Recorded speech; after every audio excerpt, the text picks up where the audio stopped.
sometimes we have to keep reminding ourselves, and I share all of that too, the little ways we can keep reminding ourselves, whether it's a Post-it, whether it's a password. Mm-hmm. You know, you use all your passwords that you're using all the time, use those as little keys that you can drop anchors into the positivity you want. You know, some thoughts, and then you can encrypt it however you want, but finding ways to remind you of what your desire is, what your path is, and how beautiful you are, how wonderful you are, how just by being alive, you don't have to do anything to deserve being worthy or lovable or gorgeously fabulous. You already are. Hey, this is David Hayter. You may know me as the screenwriter of films like X-Men, X-Men 2, and Watchmen, but you probably know me best as the voice of Solid Snake from Metal Gear Solid. And you're listening to Hawaii's #1 podcast, the Kasanova Podcast. Kept you waiting, huh?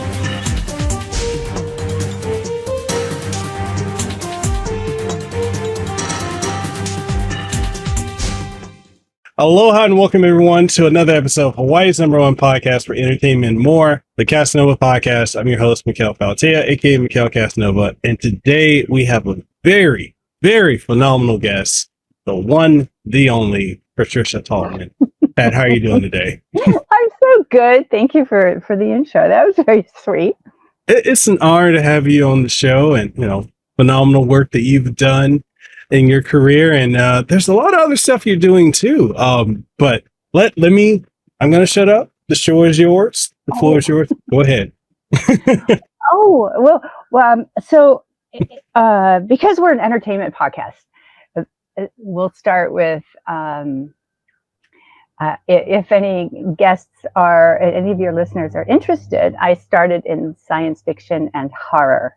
So yes. I'm an actor, and I'm an entrepreneur as well now, and a teacher. So I've branched out. I think a lot of creatives have more than one thing that they love to do. Mm-hmm. And it's wonderful to be able to tap into that because it feeds everything, right? When young actors ask me something like, what should I do getting started in the business? And there's a lot of things you should do. But one of the biggest things is to stay educated, to read a lot, to read plays, to know the history of theater and acting, and to stay creative, whatever that is for you, whether it's painting or writing or music, dance, moving your body, whatever it is. We all, I think, could take a piece of that, because all humans have this creativity. We're the only mammal out of the billions of critters on this planet. We're the only ones with that kind of an imagination and the ability to put together a story. It doesn't happen anywhere else. We need to understand how important that is for us. It's an intrinsic part of who we are. Yes. Like, and fostering that creativity, like you said, whether it's writing, reading, just the expression of creativity is so absolutely pivotal. And, I always try to tell people, like, even if you're working a 9-to-5 and you're constantly busy with work and you have very little free time, find some moments, even if it's 5 minutes or 2 minutes, to just get some type of creativity, because as humans, we need that. It's very pivotal. Not only do we need it, honestly, I believe it's a superpower. Yes. We're born with a mutant power, which means it's there, but we haven't developed it.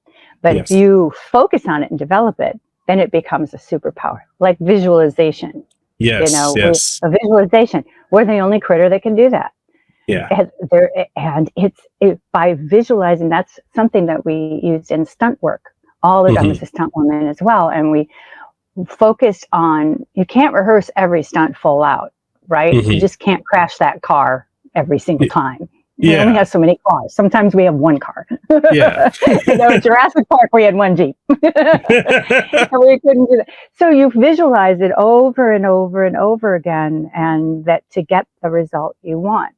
And that is that's the mutant power, visualization. But the superpower is to focus it on what we want, not on what we don't want. Don't focus it on your fear, because you'll just create more of that.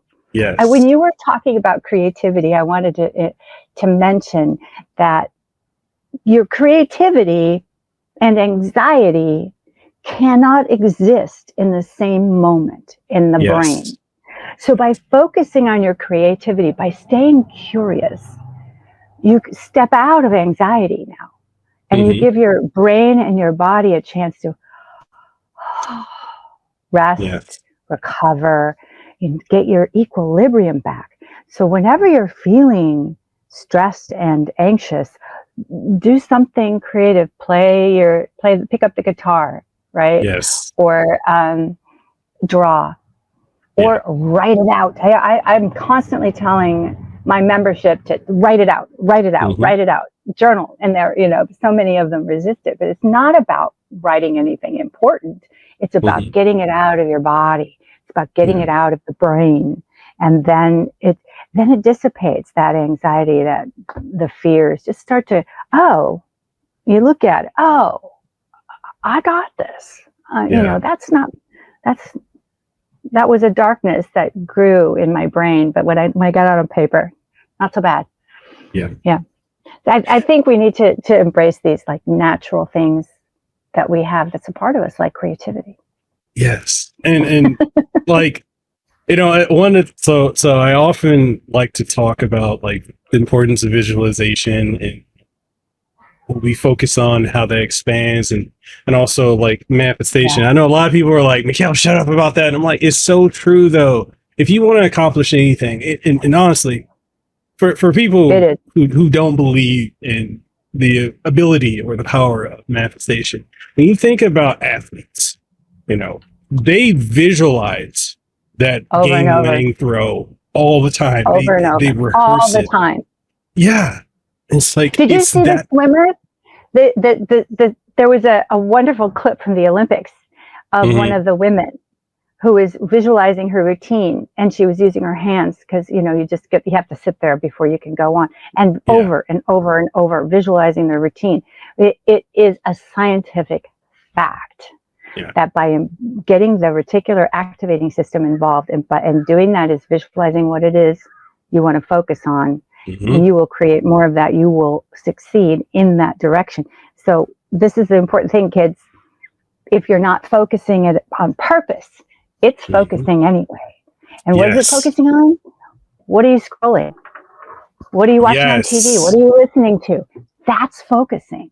So if you're focusing on all the scary shit that's going on, and there's a lot of that in the world today, you're going to just keep bringing more of that to yourself. It's like your own social media algorithm in your brain. It's filtering constantly the billions of bits of information we're bombarded with into just a handful. And it's picking what you're focusing on. Here's an easy way to prove that to yourself. If you're not getting what we're saying here to you today, imagine you wanted to buy something, like you want to buy something that's costing a lot of money, like a television. You want to buy a new screen, and it's going to be pricey. So now you're going to do a little research. You're not just running out throwing thousands of dollars at these things. You're researching, you're deciding what features you want. You're looking at the price range you feel is fair and that you are willing to put down for it. What do you start to notice all around you? You're noticing somebody else's big screen TV. You're noticing the advertisements that you were searching on Amazon. Now you're starting to get those pop-ups. You start to see it everywhere. I had a tree fall on my car, my beloved car. I had an old Honda CR-V. And I knew I needed to buy a new car. And I really wanted to get another CR-V. And I thought, well, red's a cool color. I kind of like red. And I'm going to look for a used one because I don't have the funds to put down.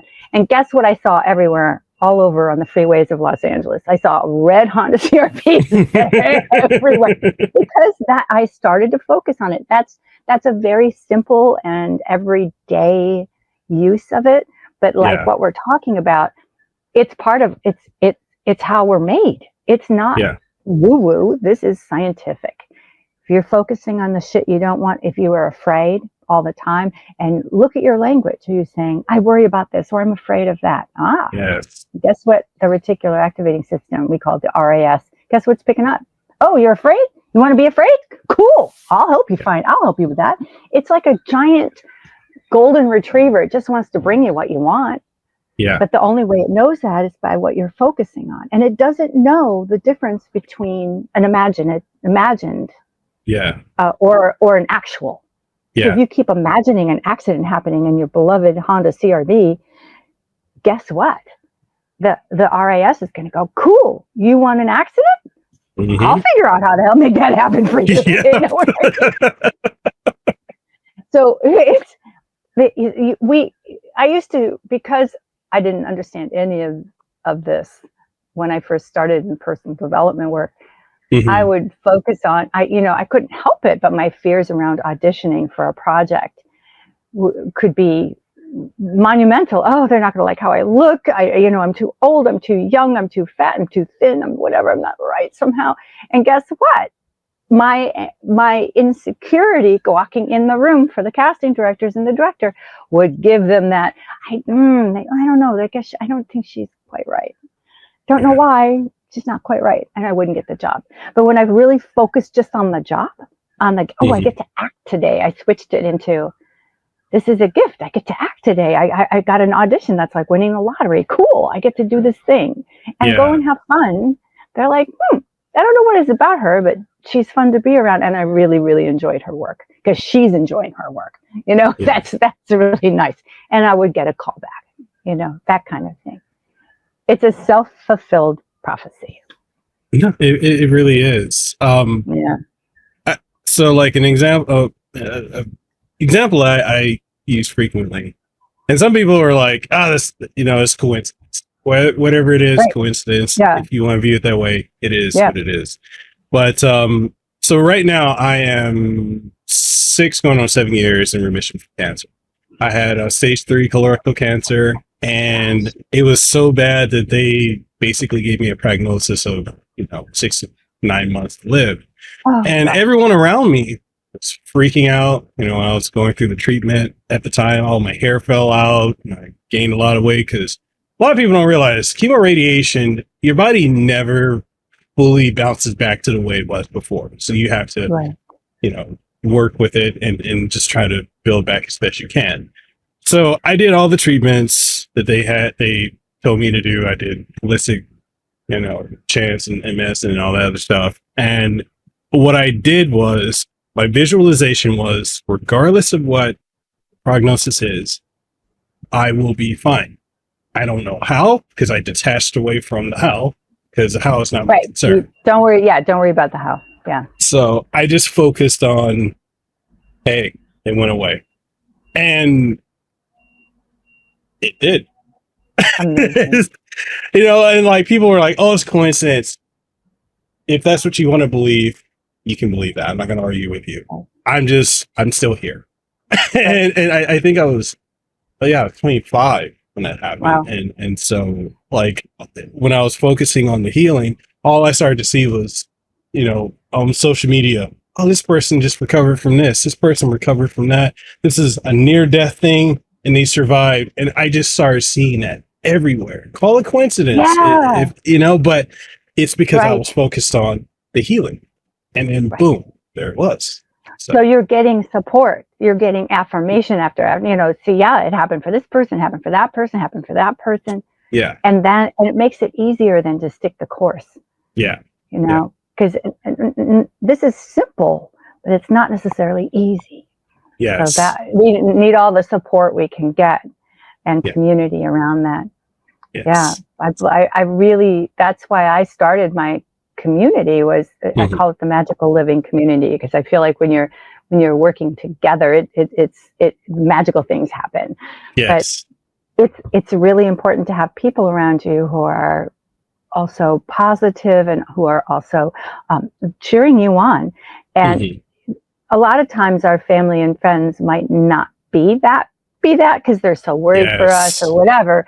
But so you need other people who, they're not going to be your best friends, but they can be a support system, an amazing support system.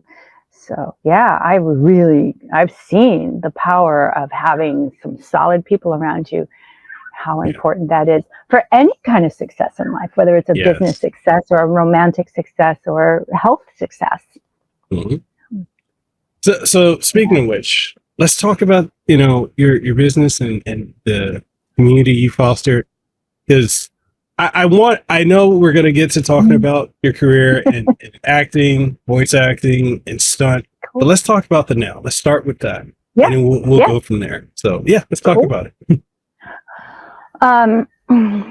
About, I don't know, like around 2010, 2011, I was starting to have crisis after crisis after crisis. Speaking of not focusing on the right thing, I didn't know anything about any of this at that point. And I had done everything I knew to do that was right in life. I was trying to be a good person. I knew how to work my business, my job, as an actor, and relationships. I mean, I was trying so hard. And I had this son who I loved more than anything. And no matter how hard I tried, everything turned to shit. I mean, really turned to shit. So finally, it wasn't any big thing, but it's the proverbial straw that broke the camel's back. This one relationship went south, and it was not that important. I mean, it was just a guy I was dating, not a big thing, but it completely decimated me. I fell apart. I had a psychotic break, and my friends couldn't understand because they thought, it's just this guy, who cares? And but it wasn't that guy. It was all the things that had lined up and led to that moment. That just, because what I believed in right then was, I don't know shit. My best efforts got me to the bottom of the pit of despair. And I spent about a month not being able to talk. I couldn't eat. I couldn't sleep. My son was, terrified for me, didn't know what the hell to do. I was just gibberish, and I lost about 20 pounds in that month. And I thought about ending my life. I thought, there's no point. I'm obviously a piece of shit. But I had this son, and I would never do that to him. I would never do anything like that. So I knew somehow I had to get it together. I had to figure it out. I had to find a way to make a living. I had to pay for the mortgage, etc. I had to put food on the table. So slowly but surely, I started to crawl around the bottom of this pit, trying to figure out a way out. And honestly, that it seemed like the tunnel to get out was forever. And I couldn't even see the light. And finally, I saw the pain point. And even then, I was too exhausted. I think one of the things that would have helped me to know at that point, while I was trying to rebuild, was that if you've gone through a really rough time, like you did with your health, go through a really long, rough time, you're going to need to rest and recover to get your body going again, just to get to a place where you could even conceive of going to create work or a new career or whatever it is you're trying to do. You're going to need some time. And that's where you need people around you. And I'm not saying people to pay the bills for you or whatever, but you do need people that understand the process you're in. And it's a long haul. You're not going to recover overnight. You're not going to get over a divorce overnight. You're not going to get over losing your job overnight. You're not going to get over death overnight. So you need some support around you to recover. And that's, and then I started to meet people who taught personal development. How do you recreate yourself? How do you find the next thing? I knew I couldn't step back in front of the camera. That wasn't going to happen, at least for a while. I needed to figure out a way to make money, and I needed to use my particular set of skills. What are my skills? What do I even have? And I had no faith in myself. So it was really, really challenging. So long story short, I just kept meeting people, like you're saying, you might want to call it happenstance or a synchronicity. But what I know now is that that's not true. I was given gifts all along the way, because once I got into the mode of help me, I've got to figure this out. Then the universe is like, cool, here's somebody who can teach you something. Here's somebody else who can teach you something. Yeah. You know, and I started to learn new skills. Over time, what developed for me was this desire to help other people learn what I learned. Mm-hmm. So that either you can recover from a crash and burn like I did, or you don't have to hit bottom quite so hard. You know, maybe I can give you a little hope and a little insight along the way that'll help you, you know, oh, I just need to make this small adjustment. Yeah. I love the analogy of like a big ship. Think of the Titanic, and the Titanic's heading towards that iceberg. Mm-hmm. And had they made any course adjustment, like the slightest, they could have averted disaster. But they didn't. They just all stood there going, oh shit, iceberg, you know. And nobody was communicating with each other. So the events that happened around that were quite remarkable to have caused such a disaster. But for you and I, we think of ourselves as being the captain of our own ship. And right now we're in rough water. The crew is mutinying. You know, that things are gone to crap. You know, it's like, fuck, sharks circling, you know. But if we could just grab hold of that wheel and make a teeny weeny little adjustment. So instead of going into the hellhole over here, we can just change it. All of a sudden, we're going to Hawaii. Yeah. Now we're going to paradise. Because we just made a little wee adjustment. I love that, because it gives everyone can think, I can make a 1% adjustment. I can change one thing. I can change a little wee bit. I can't do a 180. I don't have it in me. I don't know even what that would look like, right? That's massive. And you'd probably tip the ship, drown anyway. So let's not do that. Let's just make a little wee adjustment. Mm-hmm. And that's what I try to do in my magical living community, is constantly give people like little workshops, you know, little things that we can do to start to shift your day, to start to open up the level of possibility for yourself, start to believe in yourself again, to look at things in a slightly new way. And, you know, I don't know about you, but I think I have a feeling you probably do feel like that.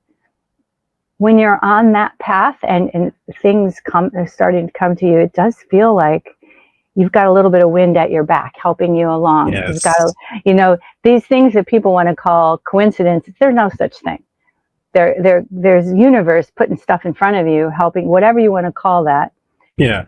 I totally believe that we are from the earth. We're made of star stuff. You know, our bodies are made of everything else that's on this planet with us at this time. And we are also made of whatever that energetic force is, the force of the universe that animates us in a different way. We're not just our bodies. The body is a great vehicle. It's our TARDIS. It's the way we're getting around. You know, it's the ship we're using in this life. But that's not who you are. You're so much more. And that's why, but we don't have to be like, you know, Buddha or to work with the magic of the universe. Yeah. We don't even have to believe it. We don't have to do it right 100% of the time. I didn't do it right. 90%, I was a mess. But that 10%, okay, I'm going to journal this morning, or I'm going to get up and go help somebody else, or I'm going to take the next right step. I'm going to sit in meditation. And be quiet. Meditation is just really being quiet for a while, letting the universe talk to you instead of you constantly going, "Oh, please give me this." You know, just breathe, stand down. And I just love learning the science behind it, how our bodies and our brains work, and realizing, oh, this isn't a bunch of hocus pocus. This is actually how we are wired. This is how the neurons fire. This is the reticular activating system, which is actually a neuron net attaching different aspects of my brain, helping me to filter out all the stuff that I can actually control. Yeah. What? Nobody, why didn't they teach us that in school? You know what? I didn't know any of this. I didn't know I was focusing on the wrong things. Yeah. I thought I was being practical and logical and protecting myself and thinking ahead to what could happen, what could go wrong, and how can I prepare for it. Well, what I was doing was steering my ship right to what was going wrong. Yeah. Because I was focusing on that. Oh, good. Now I'm really going to get to practice that because I'm going to go right for it. Get to learn. Shit. You know, instead of thinking about how can I do the impossible, which is to succeed at this whatever it is for you. Like for me, it was how do I succeed in my career, or how do I make more money so that I can support my son and myself. And the universe kept dropping stuff in there. It was wild. And then your job is you get to pick it up. Yeah. The universe is always giving you stuff. But most of us don't pick it up. We don't know that that's for us. We don't know what it is. But if you've asked for those clues, if you've asked for that opportunity, now you start to notice it. Yeah. Should I do? Well, but you just asked for that. I needed $1,000, like a nice round number. I needed $1,000 to pay the mortgage and to put gas in the car or something. I was, I would get into these states of actual hysterical desperation, like sobbing on the floor of the room, just sobbing because I couldn't figure out what I was doing, and it was so scary. And my phone rings, and I pick it up, and it's a friend, and they said, "Hey, do you know anyone who's a painter?" And I'm like, "What?" They said, "Well, I'm trying to sell my house. The photographer's coming day after tomorrow. I need someone to paint this. I'll pay them $1,000." $1,000? Really? So I went, "I'll do it." I don't know what I'm doing, but the universe called me. Yeah. With $1,000. So I went and I did the best ass job I could have. I've spent all 12 hours working, painting, making it all great. And my friend was thrilled and gave me $1,000 cash, and I could pay the mortgage, and I could put gas in the car. It's weird. It's weird how this works. That has happened so many times. Now my new thing is I want to be able to share this without folks feeling like they need to get into a place of desperation. So I'm teaching tools that we can use all together and focus it. We have something coming up in September where I'm going to help folks focus on the rest of this year, because we're about to go into the banana season, right? Crazy pants. We have, starting with October, we get back to school that you're already experiencing, and then all the little holidays that end up just slammed by the end of the year. You hit January and you're a bag of toys, right? You're just wrecked because your bank account is wrecked. Everything's wrecked. You hate everybody. It's just a miserable. You've been drinking too much. You've eaten too much. It's what? So how though would you like to get through the holidays having a blast? Yeah. Not overeating, not overspending, not having a fabulous time, and seeing the end of the year come and you go, whoa, I did that. Yeah. Yay me. High five. Yeah. That's what we want. So I'm going to help, and it's going to be free. So I'll let you know, and you can share it with your listeners. Okay. We're in the process of planning that. Now I'm just going to create a workshop around how do we do that? How do we look ahead and plan ahead, and what does that look like? Most people don't know. I sure didn't. But it's not hard.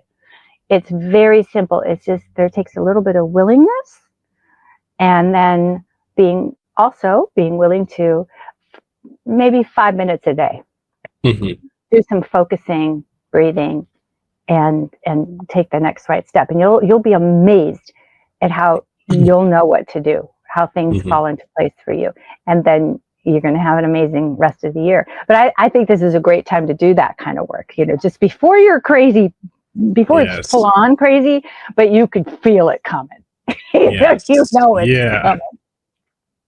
I think I'm just talking, but I'm just yapping away.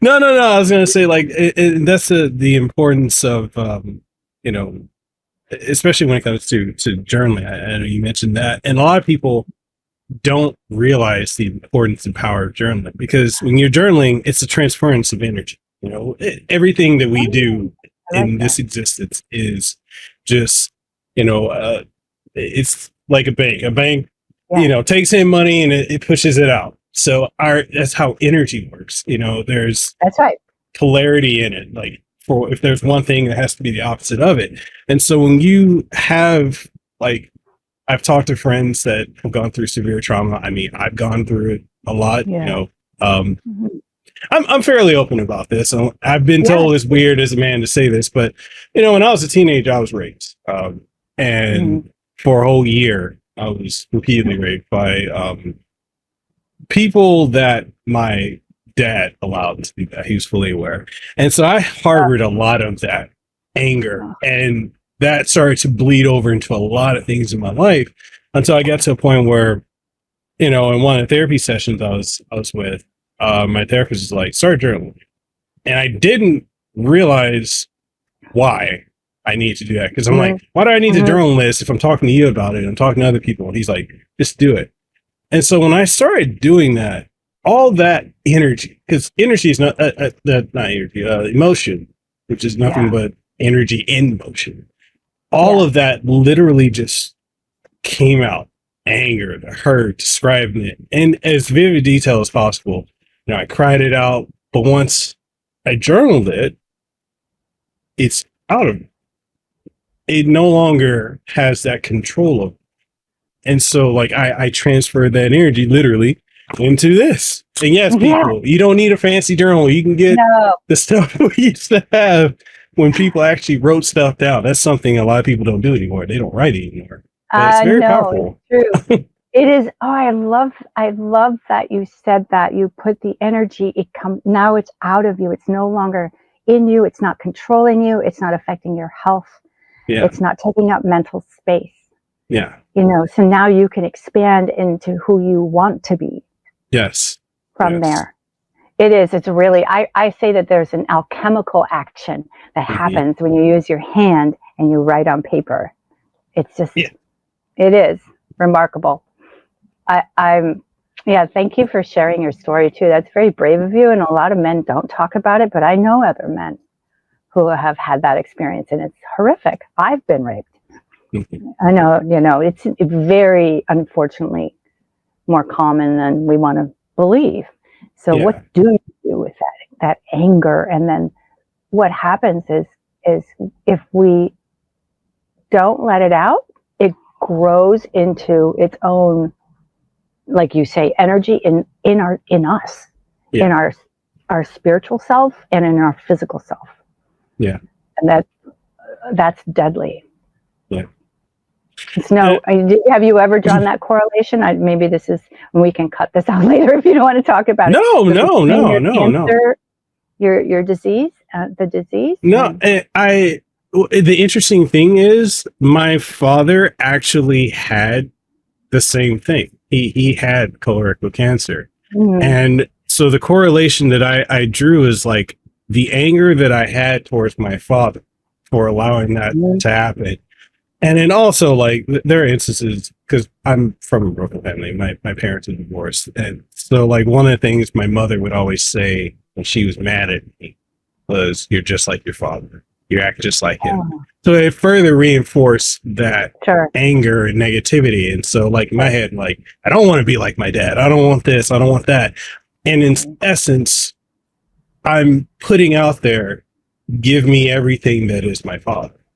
And to the point of, people may think it's crazy to say, but I would say to the point of getting cancer. So I'm literally a mirror image of the thing that I don't want to be, but the universe doesn't understand.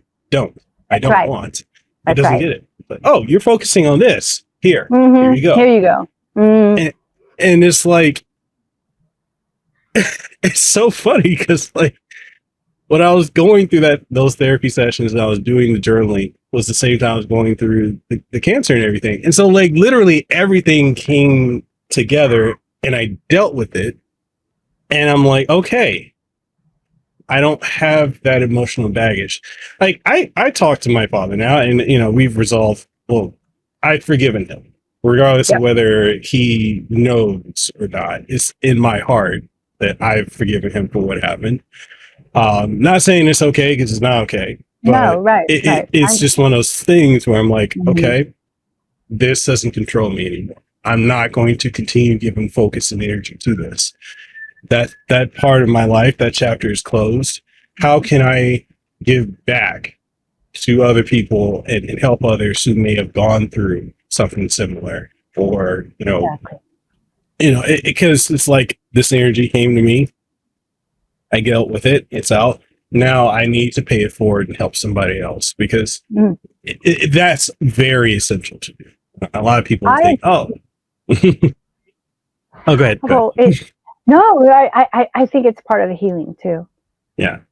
We take our wounds and we take where we are those horrific experiences and we use it as compassion.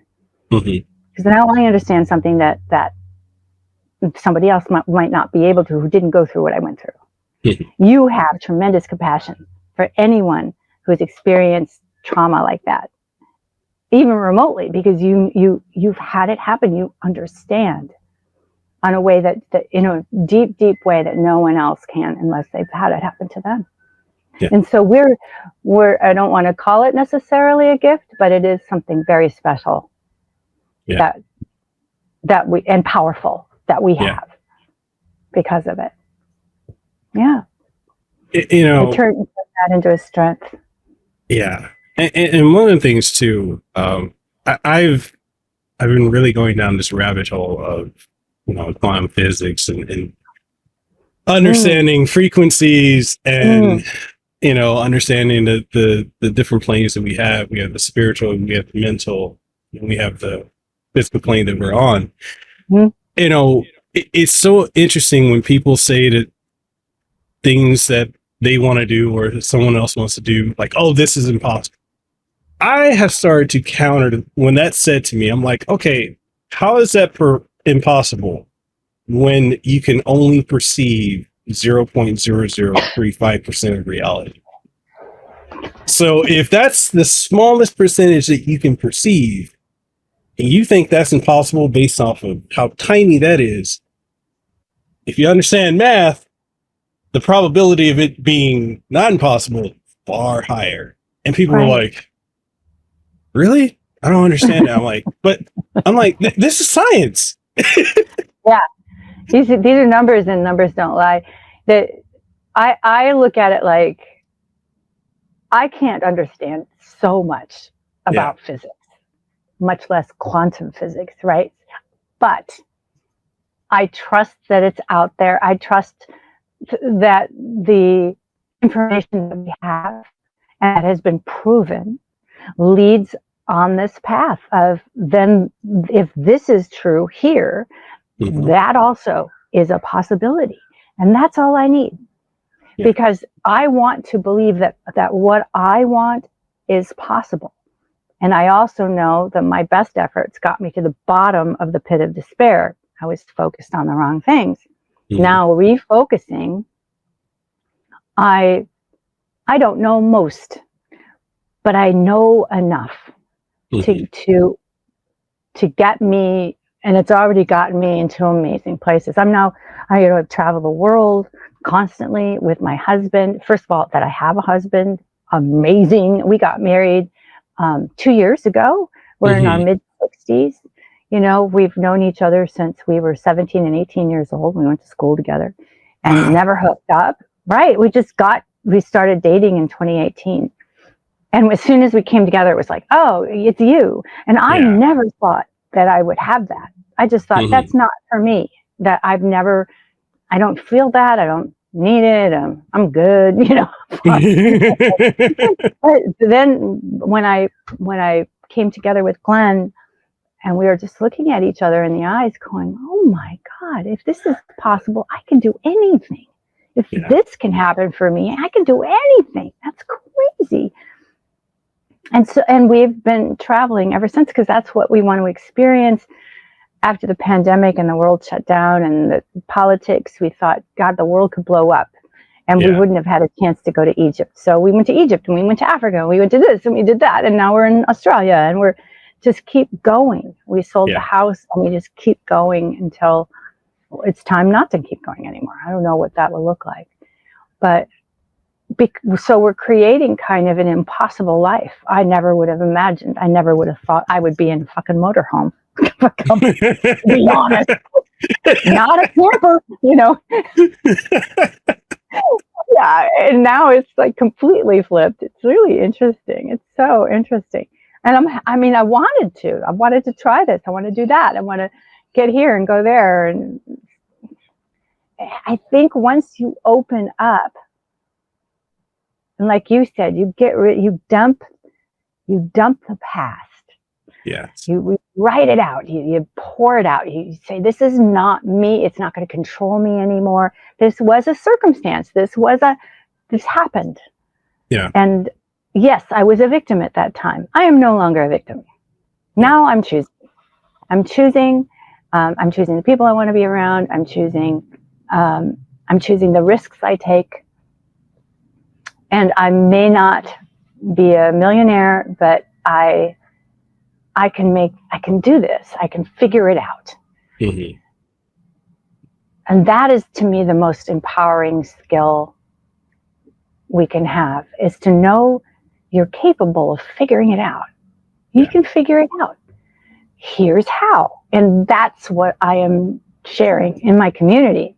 Mm-hmm. Every Monday we have meditation together. I guide a meditation to help everyone get on the right path, you know, for the week. And then we have classes every month. Mm-hmm. And then I have a Q&A every month where it's us hanging out. And all of this is live. So this is not something you buy and then you're just watching videos. This is live and there's replays available, so for your convenience. But I'm trying to figure, what do people need? What do people want? How can I help? Like you were saying, how do I help? And this is what I've come up with so far. Mm-hmm. It keeps kind of morphing and growing on its own. But I don't know. How do you feel about that? Like, how do you feel about giving back and helping people? And obviously this podcast, for example, is a big part of that. Having conversations with people and then sharing it out there. Yeah. That's a big part of it. Helping people. I figure, like, one of the things for me when it comes to trying to figure out how to give back and how to do more in Hawaiian culture, we have what's called, we call it our kuleana, which is our responsibility to give back to our community, to our world, to our family. And to different people, kuleana means different things. To me personally, it means to help not only the younger generation, but my generation, the ones above, to have paradigm shifts. Because I think too much we get tunnel vision on what we think situations are. You know, people, for example, I not teach, but I speak at the colleges out here to the students who want to go into potentially podcasting, content creating, voice acting and such. And because the culture in Hawaii is that, you know, anything in tech or voice acting or anything, it's not a stable career. So it's not encouraged, you know, it's actually actively discouraged. I tell these students, if you want to pursue this, you're going to have to be the one to blaze that trail. And things that you want out of life will not always be easy. Sometimes you have to work for them. Sometimes you have to intently focus on it, and every step that you make will guide you to it, whether you're conscious of it or not. But you have to be willing to be uncomfortable, because so long as you stay within your level of comfort, you can't go beyond that. Because if you want to become something, or do something that you've never had, or become something that you never thought you could be, you can't go into that as you are now. You can't go into that with the self-limiting beliefs that you have, or that people have told you that you've subconsciously internalized. You have to be willing to say, I will do this. I don't care what it looks like. I'm not concerned with the how, but this is my goal. I'm going to work towards it in all of my entirety, from my changing my mental dialogue, affirmations that I will say to myself in the mirror, even if I feel silly at some point. Your active mind will mock you. Your subconscious will take it in. Is taking it in. You have to change. Because nothing in existence is permanent. Everything is constantly moving and shaping and just transference, essentially. So if you think this is what it is and this is how it's always going to be, you're wrong. I mean, also from the fact of perception, 0.35%. That's how you perceive. Mm-hmm. But it's like nothing is permanent. Your situations that you're in, some of the students that, you come from broken homes or in abusive homes and all that, and they think that is all that they can achieve. And I'm like, look at it like this. And this is not an insult, because I'm Hawaiian. I can say this, even if you weren't. Realistically speaking, Hawaii is 8 islands in the middle of the ocean that is essentially a dot on the globe. You cannot think that this small thing, where you are, what you're dealing with, family, whatever, community, that this is all that there is. It is a big world. You need to shift the paradigm, and you can only do that when you are willing to change. You need to travel. I tell these kids, go travel, see the world, see different cultures, embrace it. Like, maybe coming out of high school, don't go directly into college. Go travel for 2 years. You need to go beyond where you are. So I don't know if that makes sense, but that's makes complete sense. I completely 100%. Everyone listening, 100%. This is the truth of it. I call our comfort zone the cave of complacency. Yes. And I call our fear, the amygdala in our brain, I call that the fear dragon. The fear dragon, we all have a fear dragon, and it wants to keep you safe. Yeah. It wants to keep you in the cave of complacency, because nothing will ever happen to you there. You'll stay safe so you can procreate. It's been very, very good at getting our species out there and becoming very successful as far as population goes. But it doesn't care whether or not you're happy. Okay. Yeah. It doesn't care. Your happiness is not in the cave of complacency. Yeah. We might think our happiness is our TV shows, our favorite couch, our favorite food, our favorite person, and our cat, and we're really happy, and that's all we need. To a point, and that can be for a period of time. You may need that to rest and recover, but out there, a step out there, and you know it, because everyone goes, "Ooh, I wish I could do that. I can't. I'm going to stay in here." Right? For whatever reason, you believe you can't go out there because it's going to cost too much, or my family won't approve, or I don't know how. I just don't know how. But to your point, in order to go towards something you don't have right now, there's a reason you don't have it. And you tell the universe, I want to do this thing. I'm just going to use travel. I want to go to Africa. I don't know how, never been, don't even know anyone who's ever been, right? But I want to go to Africa. I don't know how. And the universe is going to say, cool, you want to go to Africa? You can, absolutely. You want to go? Here are all the things. Here's what's standing in your way. So it's going to give you exactly what it's been that's been holding you back, which means your beliefs about yourself, your financial situation, your fears about others, all that stuff is going to show up for you. And what this is a gift, because it gives you a chance to dissolve those old beliefs. Well, I can learn. I can research, I can find other people. We have this thing called the internet, and I can find people who have been, and I can give advice, and I could start putting money away. I could sell some stuff I'm not using in my garage. I could start to do it. And every step along the way, you'll have a new limiting belief show up that says, oh, but, you can't speak the language, or whatever it's going to say. Right. And then you get the chance to heal it, to dissolve it, and you grow. Now you've changed because you have dissolved some old limiting beliefs by going for what you want. I believe that our desires are our purpose. We are meant to be on the path going towards our desires, because along the way we learn lessons, we dissolve old limiting beliefs, we meet people, we have experiences, we have adventures. Whether or not you actually ever become that billionaire, isn't really the point.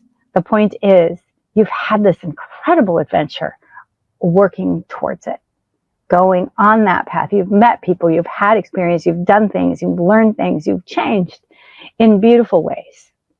And you've helped others, because that's part of the path.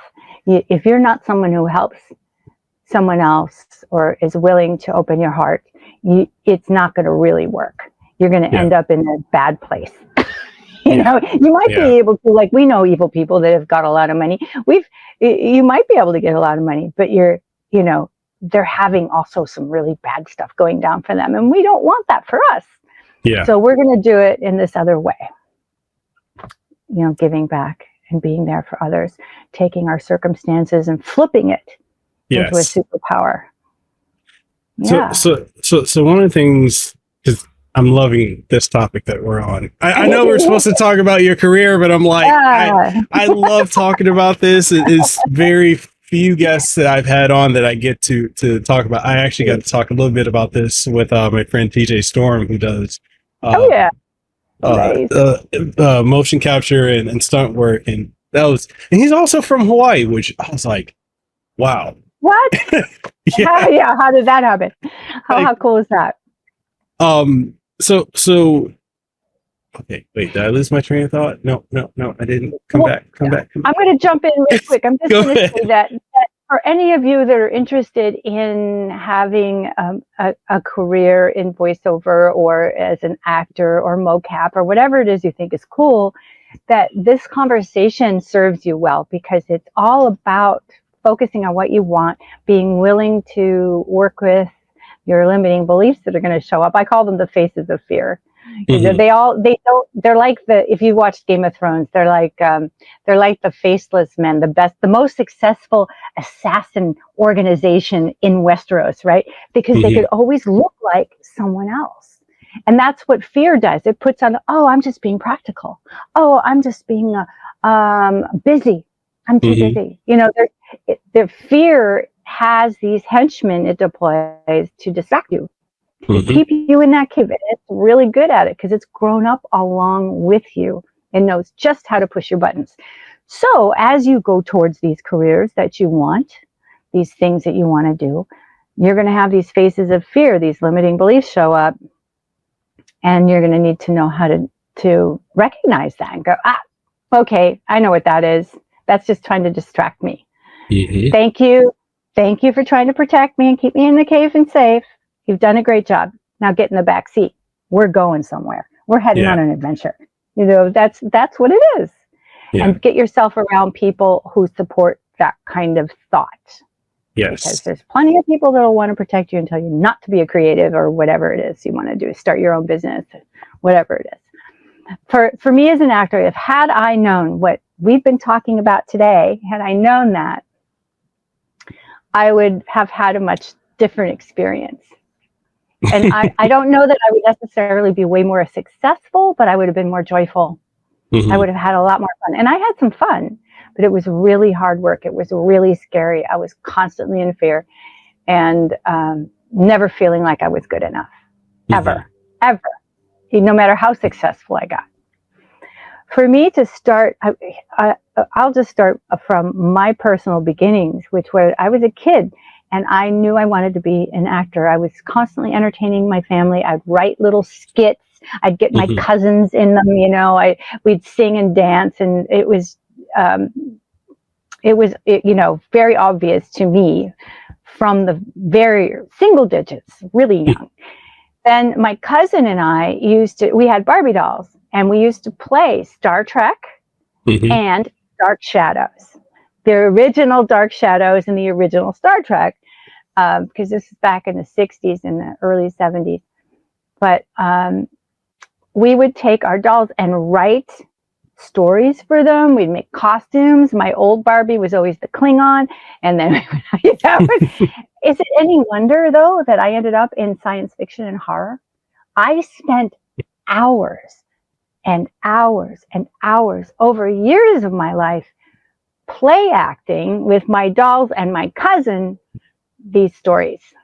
And so one point, not that long ago, maybe 15 years ago, I looked back and went, holy shit, I've created a whole acting career around science fiction and horror because of what I did when I was a little girl. Visualization. You have this mutant power. Use it and develop it into a superpower. And what you were talking about with affirmations, this is how you keep your reticular activating system focused on what you want and not on what you don't want. When you start to notice those negative thoughts, oh, I'm not good enough, I'll never get this acting job, it'll go to somebody prettier, it'll go to someone more famous, that I would stop it and say my mantra, I'm lovable and valuable just because I'm me. Yeah. And one of the things I love about myself is I work really hard. And then I'd fill in that, one of the things I love about myself is, and that was really hard for me to say. I still get really uncomfortable about, I love myself. I love myself. I love myself. That's so weird. But I can say I appreciate, I can be kind. I can have a lot of compassion for myself. I can work on seeing those good qualities, loyalty, professionalism, skill, I'm always honing my skills. So find your mantra, find a positive thing to say about yourself. Those negative things start to crop up, break it. Go, oop, I caught it. Yay me, I caught the negative thought, and replace it with then this mantra that you can say to yourself and work it out of it. Just keep practicing that. I'm sure you did something like that, didn't you, when you were struggling with your whether it's health or whether it's, when you want to be a good parent, you want to be a good dad. Yeah. Yeah. Yeah, I was going to say, again, touching on what you were just saying, the importance of, using, we can just say mental Aikido. For anyone who's not familiar with Aikido, it's literally just taking whatever's coming at you and just shifting it somewhere else. So when you have these negative thoughts, and there are some people who have them more frequently than others, for various reasons, but when you have these, you go through periods where you're just inundated with,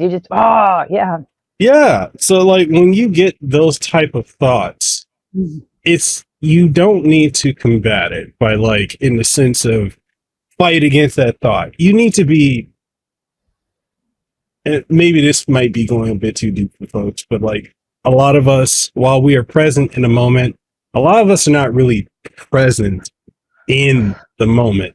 So a lot of people have thoughts, they're not present when that thought is there. And when I say that, you need to be aware of the thought. You are not the thoughts. You are observing the thoughts. So when you have these negative thoughts, you can observe it. And then you're like, okay, so, a thought I often feel like is, oh man, you're not successful. You're not really doing that well at this, this, and this. I'll have that thought and I'll be like, oh, that's interesting. All right. But here's an alternative that counters all of that. And you have to, again, this comes with affirmations, self-talk. Just as you can have these negative thoughts, you also need to build up your mental and spiritual muscle to be able to be in these moments to shift that paradigm.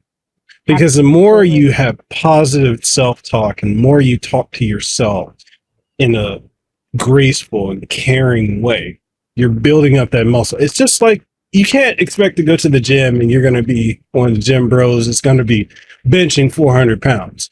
They work towards that. So just like, going to the gym to work out, to get stronger and build muscle, do the same thing for your mental and spiritual muscle for countering or redirecting that negativity. Because again, at the end of the day, it's energy. And what are you choosing to do with it? That's right. It's your time. If you want to spend it in mental masturbation over some negative shit, that you're welcome to it. You can if you want, but maybe don't spend so much time there, and then flip it as soon as you can. Go, okay, I caught it. Now I'm gonna start to focus on something else I can believe. I think that's important about affirmations too. Is you can't say I have $1 million, because my brain will go, no, you don't. But I can say every day I am making progress towards that. My goals are getting, you can switch it into something you can believe, and that's an effective affirmation. But our brain is wired for negativity. That's how we stayed alive, to worry about every saber-toothed tiger behind every blueberry bush. We're supposed to be super vigilant. We don't need that anymore. However, our brain stays wired for fear and negativity. So it takes 7 to 12 positive thoughts to counteract one negative thought. That is why affirmations are so popular in the new thought community, is because it takes a lot of positive thoughts. And we need kind of help with that, so I have lists, and I create lists of affirmations.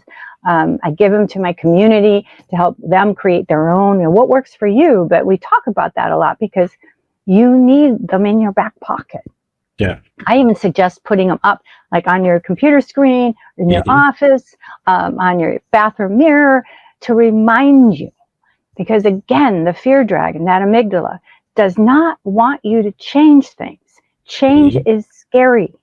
Change means you're going to do something that could be dangerous. So it doesn't, even though we know it's a positive change, like stop eating donuts at lunch every day. Even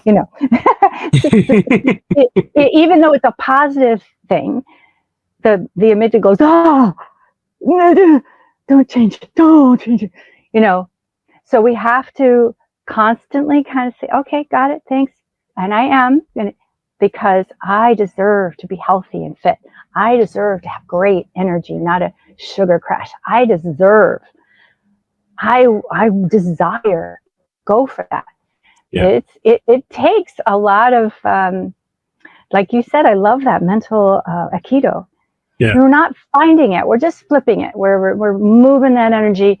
When we do meditation, and I get people to breathe, and that helps to slow down the amygdala. It's like a puppy dog, get it to curl up, go to sleep. We breathe together. And then if we notice thoughts, you notice yourself getting caught in stories, think of it like a thought bubble in a cartoon character, and just kind of go, oh, yeah, I caught it. Okay, bat it away. Just go, make it go away. Oh, okay. Don't get frustrated with yourself, because we all do it. And even, major meditators have those thought bubbles. They have those moments. And they just don't let it stop them. Catch it, let it float away. You're doing great. You're not meant to be perfect. Ever. Yeah. Don't worry. You got this. The beautiful thing about what we've been talking today, well, all that we've been talking about, you don't have to be perfect in any of it. Yeah.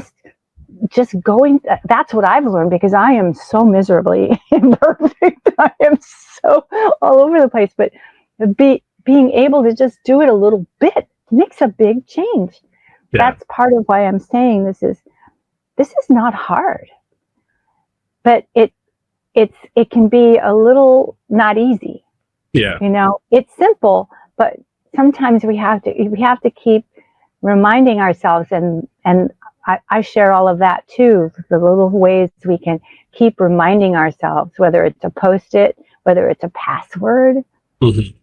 You know, you use all your passwords that you're using all the time, use those as little keys that you can drop anchors into the positivity you want. You know, some thoughts, and then you can encrypt it however you want, but finding ways to remind you of what your desire is, what your path is, and how beautiful you are, how wonderful you are, how just by being alive, you don't have to do anything to deserve being worthy or lovable or gorgeously fabulous. You already are. You just are. So breathe. That's all you have to do. Breathe and remind yourself, and be around people that get it. Yeah. That was the topic I wanted to dive into, is the importance of who you surround yourself. Because too many people think, oh, because I grew up with this set of people, or oh, this is my family. They always have my best interest at heart. Oh yeah. They have their own fears, right? Right. They grew up with their own fears, so they think if you're an actor or a creative, you know, your life's going to suck. You'll just really be a waiter. I've had people say that to me when I say, oh, an actor. Oh, so you wait tables.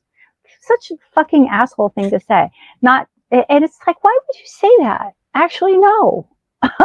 No. We're going to face that. Yeah.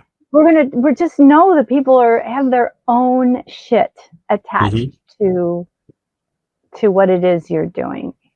It's incredibly painful sometimes to step away from people who don't have your back. Yeah. And like family, we're not going to tell you to never talk to your family again. You just choose what you talk to them about. Yes. That's all.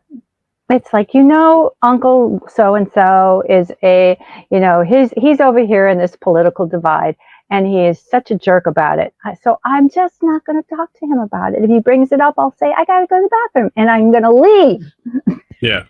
Do not engage, Find the people who understand what it is you really desire in life. And they don't have to be your best friends. Yeah. That's the other mistake I think we make, is that, they have to be my best friends. No, they don't. They can be a business resource for you. They can be they can just be a community, like a 12-step program meeting, where you walk in and everybody gets it. Just find that. And if you're into personal development, I've got the community there for you. But if you need other kinds of help, there are all kinds of places to get that help. If you want to, I'm on the social medias, so if you want to reach out and ask me, please do.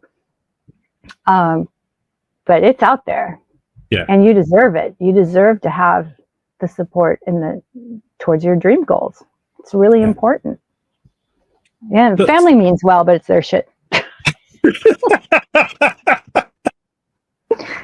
It is so true. Like I love my mom on a level. I love my dad, my siblings. I'm not close to any of them. They think I'm just the weird one who. Sure. How could you leave?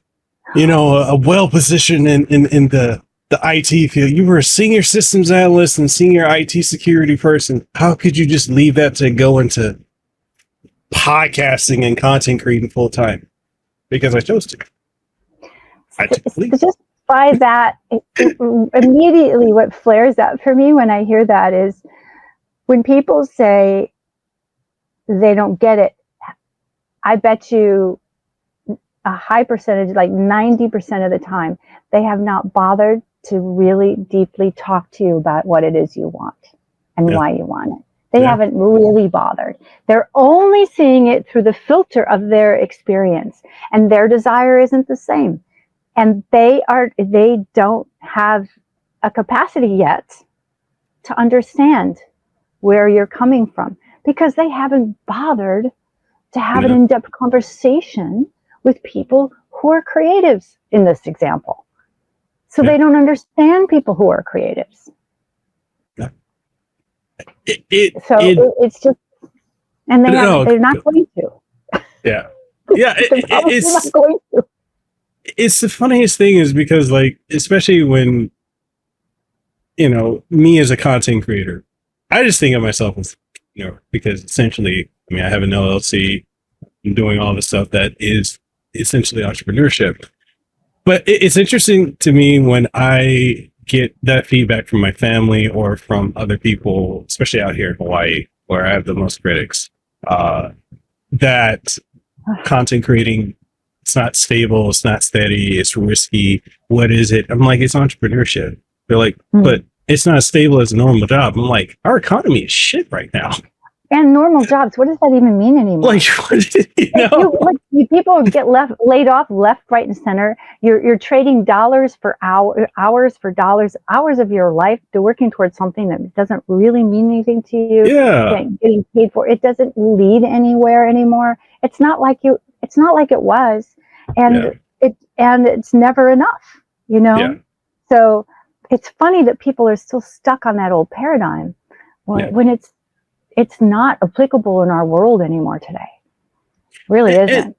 And the thing that really gets me, and I throw this at people and it always shocks them. I said the concept of the steady job is truthfully less than 100 years old. Because before the 1900s, everyone was an entrepreneur for the most part. Yeah. Farmers, welders, music, time. It was a massive time of finding a niche and fulfilling it. Yeah. When as this country developed, and then after the World Wars, that was another time of massive changing and we're entrepreneurship. But the idea that we're worker bees, we're trained in school to be a little worker bee. You go from 9 to 5 or whatever, 8 to 4, go to school and learn how to sit at a desk and do a job, do what you're told. That is not human, first of all. No. Human being that really loves that, unless you're writing your own thing. But who really loves that? It was all designed to put the workforce out, to create worker bees who would go then work for the bank, work for the corporation. Yeah. Look how great that's worked out. Yeah. I tell people people used to be able to buy a house on, and live on a one income. You used to be able to do that. No. I can't imagine that now. Right? One person worked and supported a whole family and bought a house and had vacations and cars and shit. So gone. It's just one of those things where, like, I tell people, I'm like, if you really think that go to school, get a good education to get a good job, to be able to retire and have 7 years left, essentially, like that, it just, the math, good to you? Like the math doesn't math for me with that. No. And no, like you were saying about the whole worker bee thing, people need to look at the mission statement that was originally created for the Board of Education. And it was not to create people or to educate people. It was to create a workforce for the elite. And people don't get that so many things in our society are there in a place that they were put there to train us to be the good little worker bees for this, for that, for that. And a lot of people are just not aware because they're not actively conscious in the moment. They're not researching. They're just on I think a lot of people are just on automation. They're just right. They're on a track and they're just on that track. And if you're trying to jump off and do something different, it's alarming. I think too, it might be, people don't want to see people like us succeed or do that because then it makes their lives look like a waste of time. Yeah. Like, why didn't I do that? Why didn't, should I have done that? So there's some of that going on too. And the whole point of this all being said is to follow your instincts, to follow when you're not in fear and you have these you have that pull to something. Pay attention to that. You've been shoving it into a drawer for long enough. Yeah. Let it come out and help inform you into what your next right step is. I'm not saying quit your job. If you have a job, great. But you can still participate with your other dreams and desires in a really significant way that will light you up. Yeah. And shift you back into joy and fun and hope even. Yeah. I know hope's a dangerous thing, but what is there in life if there's no hope? Exactly. Yeah. You have to change. In many ways, you have to change the way you look at things, because if you change the way you look at what you look at, changes as well. Oh, I like that. Yeah, it's very simple, but it's so true. Oh, that's good. Like I look at, I had a friend recently that was, he does a lot of remote work for us. I think some IT company. And every time I talk to him, he always complains about, oh man, I hate that I'm working this job. I want to be able to do what you're doing, and you're, working from home and working for yourself. And I hate working for other people. And I told him, well, one thing you should understand is, even when you're working for yourself, you're still technically working for other people. So there's never really a point where you're not working for someone else. Sure, right. Because you're always working for someone. That's it. But the other thing too is you should probably find some gratitude in the fact that you do have a job that pays you $35 an hour and gives you full benefits that your family benefits from. He's like, well, why should I be grateful for that? Because there are people who would kill for your position. Yeah. And that doesn't, and I'm not saying you should throw all that away, but if it's soul sucking, you got to listen to that, because sooner or later you're going to get sick, or you're going to do something to grenade the job. You're going to grenade the relationship.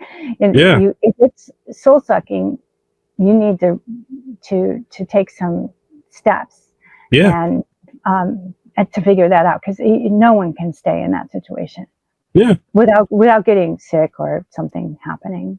You don't know. I would never. So there's that. But if you're okay with your job, you just need to change some things. Like you're under a manager who's an asshole. Maybe that kind of change can happen for you and make it better. But there's a lot of different ways. There's a lot of possibilities to work with in your current money making situation, to see how you can make it better. Like I said, even if you just shift it a little wee bit, it can make a big difference in the end. Yeah, because one of the things he told me, he's like, I want a different job that in something that I actually enjoy doing. And so he had that opportunity, apparently a couple of days after we talked. Oh.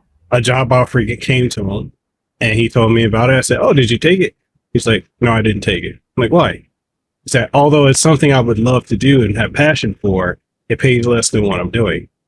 And I'm like, well, why didn't you just take it? And he's like, well, why should I? You asked. Right. Or this is what the universe does. Now, this is what you could do. This is a little more advanced work, working with the universe. So you ask the universe for the new job in this direction, and it gives it to you. But it gives it to you with less money. You say, okay, great. Thank you. And I want to get my salary. I need to be making this much. So it just teaches you that you need to get more specific in what you're asking for. Yeah. You weren't specific enough. Now, that doesn't mean you need to turn it down. It means you go back you go in and say, I would like this job. I need this salary. This is what I'm making right now. And see if there's a way that you could come together on that. Either they offer you a little bit more, or they say, no, that it's not movable. Well, is it in the future?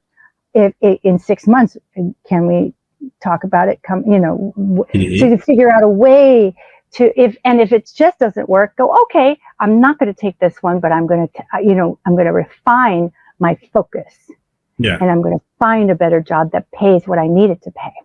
Yeah. So I think that's more advanced work. Yeah. To recognize when you're getting a response from the universe, that should be a huge affirmation that this works. Yeah. It works. You're in the flow. You're meant to have a better job. You can have a better job. Yeah. So work with that then. Don't just dismiss it and go back to your, that you were given a major clue. That's really cool. Yeah. Celebrate that.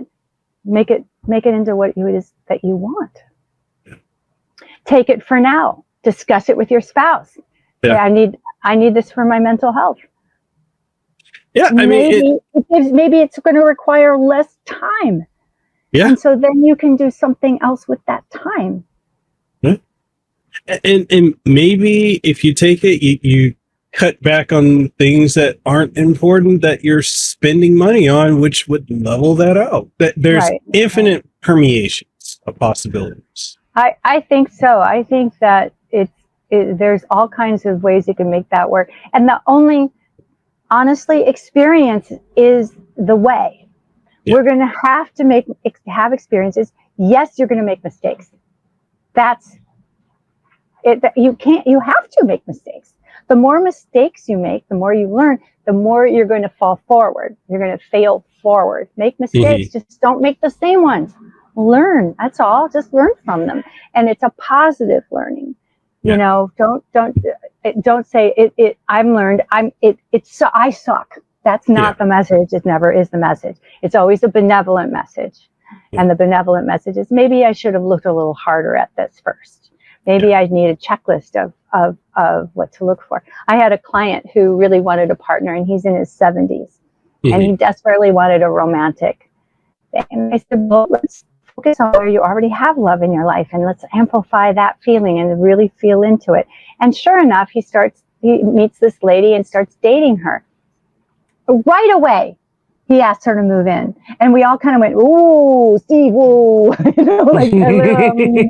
oh, okay, but maybe it's not up to us. And he said it was all falling into place, and of course, it didn't work out. She turned out to be kind of crazy pants. So. It's not that, it's not possible for me. It's that I need to ask more questions. I need to be specific. The universe is just a big Labrador retriever. It may not bring you the right stick. You may say, I want a ball. It may bring you a frog. So, cool. Ball. Not toad. Ball. That's what I want. And get more, and it's a practice for you then to say, what is it that I want? And be willing to become the person that has that thing. I can't just say I want $1 million business if I'm not willing to learn how to run one. If I'm not really willing to learn how to do the taxes. If I'm not willing to hire people to help me, right? We have to become the person that has that thing. I can't go and see the outback of Australia if I'm not willing to get dusty and dirty. Yeah. I'm not going to have that experience. I can fly over it, but I can't be in it. Yeah. So that's a silly example, but it's a great example. we want what we want, and we also want to have it in a certain package, and then we need to question that sometimes. Like, it's less money, but maybe I could consult on the side, and who knows, that could take off, and you'll make more money doing that and having your own side business than the main job does. It's really beautiful how life works. We, like you were saying, we only have a perception of a few percent. We don't know the gifts that are out there for us, the experiences that are out there for us that would give us so much richness in our lives, unless we're willing to go out there and experience it. Yeah. And try. Yeah. Yeah. And going back to the visualization and how that works towards achieving or manifesting what you want, you have to not only be clear about what you want, you also have to paint a clear picture or visual picture in your head of what it is, and you need to feel it. Visualize it. The emotion component. That is absolutely right. Yes. This is kind of advanced stuff now, but this is not what we're getting into. But it is, you feel it, and that's when you start to visualize what it is you want and start letting it happen. Like you said, don't worry about the how it all comes about. You just say, okay, I want this.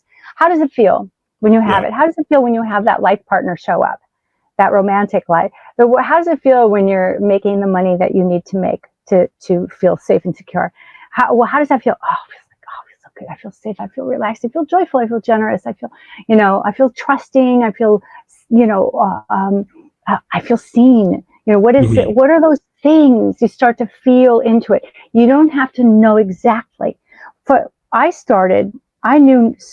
I only knew hard stuff for decades of my life. And so I didn't know how I wanted to feel. I really didn't. I just knew what I didn't want to feel. Start there. I don't want to feel panic. I don't want to feel hysterical. I don't want to feel like shit. I don't want to feel like a terrible person. I start with that and then flip it to the other side. Okay, I don't want to feel scared all the time. What would that feel like? Oh, I feel relief. That's a big word for me at that time, was relief. Oh, okay. I could start with, I want to feel relieved, because that's a good word. What that means is then you probably are paying bills. You're probably safe. You've got a roof over your head. You're feeling relieved.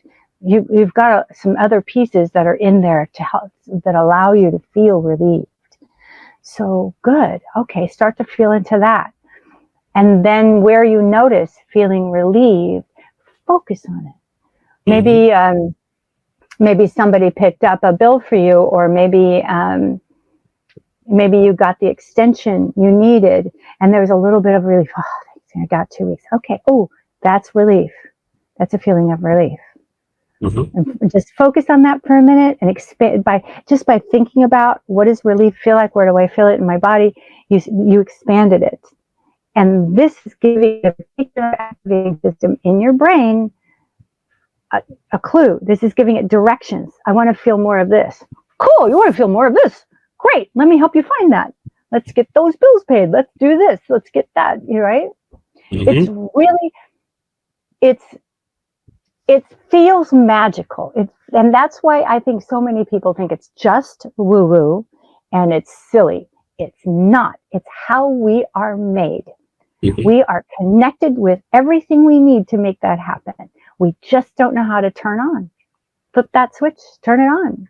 We just have never been taught that, because we were being taught to be good little worker bees. They didn't care about us being happy. And that was not part of it. We're just supposed to be grateful. Okay, grateful's good, but I would also like to feel good and happy and have joyful moments. Is that so wrong? Yeah. I have to go. I didn't realize we're talking for. I know. I was gonna. So much fun talking to you about this. This is really important work. It is. I know. I just looked at it. I was like, oh man, I know we went over. So I would like to say I would love to have you on the show again. And we can talk about your career, because this was a great conversation. This is how you have a career. This is how you have a life that you love and that gets you into whatever it is your heart's desire. And then, the career fun is great. It's awesome. I'm happy to talk about that. Obviously, that's totally.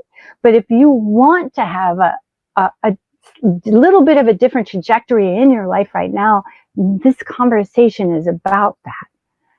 And so this is more valuable to me. If you want to recover from cancer, if you want to recover from heartbreak, if you have been in a deep, dark place, start here. Yeah. But before you go, can you tell people where they can find you? And I will leave links to everything, and also promote your promote magical living and everything else that you're doing. And then we'll just go ahead and wrap up. Okay. Yes, I'm on Instagram, and it's Patricia Tallman .rocks, because I love rocks and crystals and fossils. And Facebook, Patricia Tallman page. That was what was available to me. So it's a Patricia Tallman page. And my website's patriciatallman.com or magicalliving.us. And then we're doing new things all the time. So I'd really love for what I'll do is share some links to our next free event, which will be later in September. And and that would be really fun. I also have a magazine. I'll have Avery send you that. They can sign up for our free magazine every month. And that'd be great. All right. I'll leave links to everything in the description. And then this episode will come out to coincide with your next event. And with that being said, thank you so much for taking time today to talk. I absolutely love this conversation. Well, completely different direction. I didn't think we were going to go this route, but I love organic conversations. And this is, when they go, I just hold on. So go for the ride. Yeah. So with that being said, thank you to Patricia for coming on the show today. And for the audience, links for everything will be in the description. Thank you for listening. We're signing out, and we'll see you in the next time. No, I don't. I'm forgetting my outro. We will see you on the next one. Be blessed and have aloha. If you enjoyed this episode of the podcast or any of the other episodes that we've done so far, if you've enjoyed any of the conversations I've had with the guests that I've had on the show, or just general topics that you guys have thrown at me or that I've researched and we've just talked about on the show, then do me a solid. If you're listening on any of the major podcasting outlets, make sure you leave a comment, leave a rating or a review, because it greatly helps out the show. If you're watching the show on YouTube, which airs every single week, then make sure you sub to the channel, youtube.com/@Mekel Kasanova, or just youtube.com/Mekel Kasanova, or even do us an even bigger solid by liking the video and sharing it with someone you think would find some enjoyment out of it. And all that being said, I hope you guys continue to enjoy this podcast and the content we put out here, because hey, we do it with a passion and we do it for you. So with that being said, I'll catch you guys on the next one. Stay safe, be blessed, and I'll see you around. Peace.